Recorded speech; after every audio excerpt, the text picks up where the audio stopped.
Hello everyone, welcome to our video about ethical considerations in AI.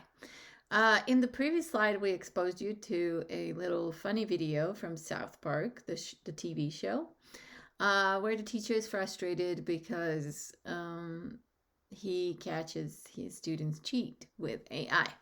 And while this is definitely a major concern that we have these days, that AI will change education in a non-favorable way, um, it is not the only consideration. So let's take a look at some of these ethical considerations that we may have. Okay, so after some research, I decided on four major ethical considerations. So, ethical use of AI, transparency, data privacy and security, and bias and fairness. So, these are the four topics that we need to talk about for today. So, the first one, as I said, is ethical use, right?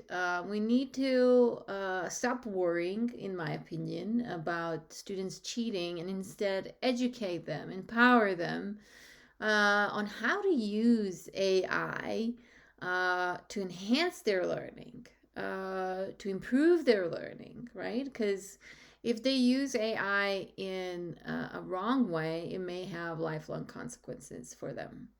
So it is definitely important that we provide that education.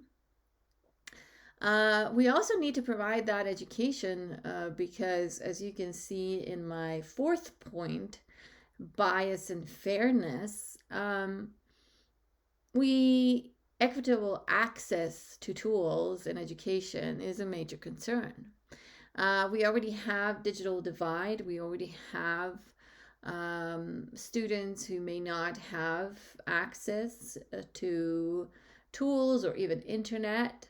And this is definitely one of those tools. We cannot ignore its existence. It is here to stay, and we need to make sure that all our students are aware of its benefits and know how to use it responsibly. The second point here is transparency, right? I will be transparent myself and tell you that as I was doing research for this video, I also consulted ChatGPT to help me brainstorm some ideas, right? And it gave me a lot of good ideas on what some ethical considerations are when it comes to AI.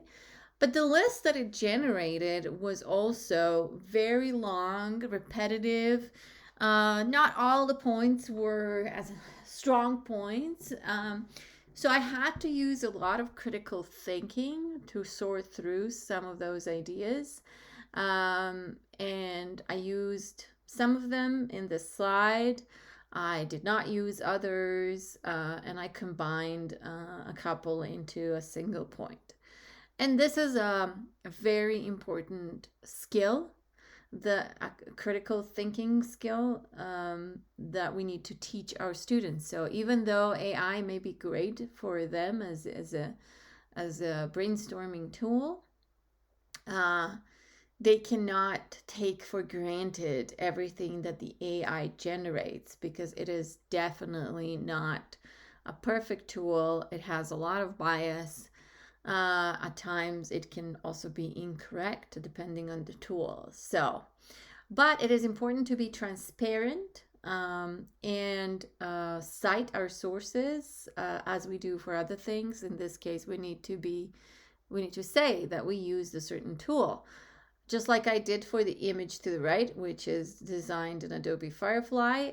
It is not an image that I designed or drew.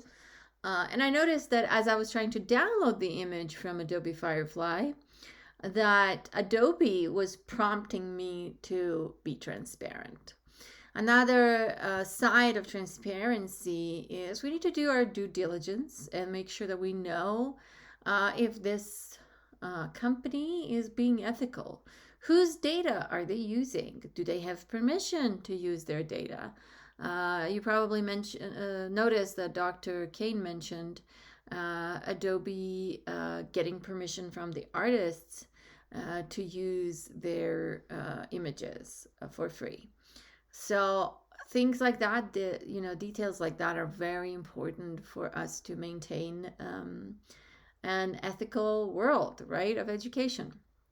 Number 3 is data privacy and security.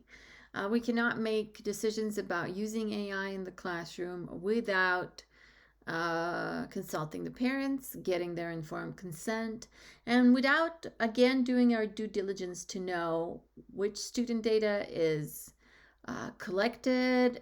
Is it going to remain private, or what is going to happen to that student data? Is it secure? Things like that.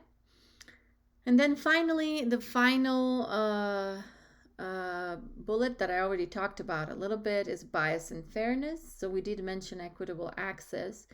But it's also very, very important to know that there is such a thing as algorithmic bias, right? Algorithms that these tools are working with and creating, as Dr. Kane explained in his example with a store that is using AI to categorize their produce, is full of bias because it depends on what is being fed into it, right? If it only had certain fruits and vegetables, it will only recognize those fruits and vegetables, and it will only offer outputs that have those fruits and vegetables.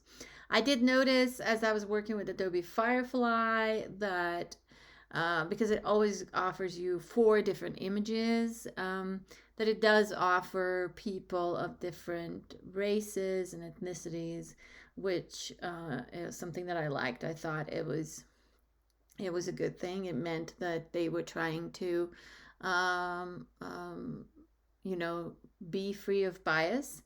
But then if you look at the image to the right, you will notice that the teacher has 2 sets of eyebrows, which is an error of some sort. The collar on her shirt looks strange.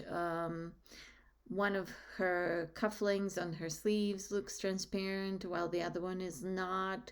So there are many errors in these still, and they need to be evaluated continuously, not just for errors, but also for bias. And the companies need to be accountable, right? But we as users also need to be accountable for using these images. We need to make sure that whatever we are using and presenting, that we are, like I said before, transparent about it, and that we are not perpetuating bias, that we are not,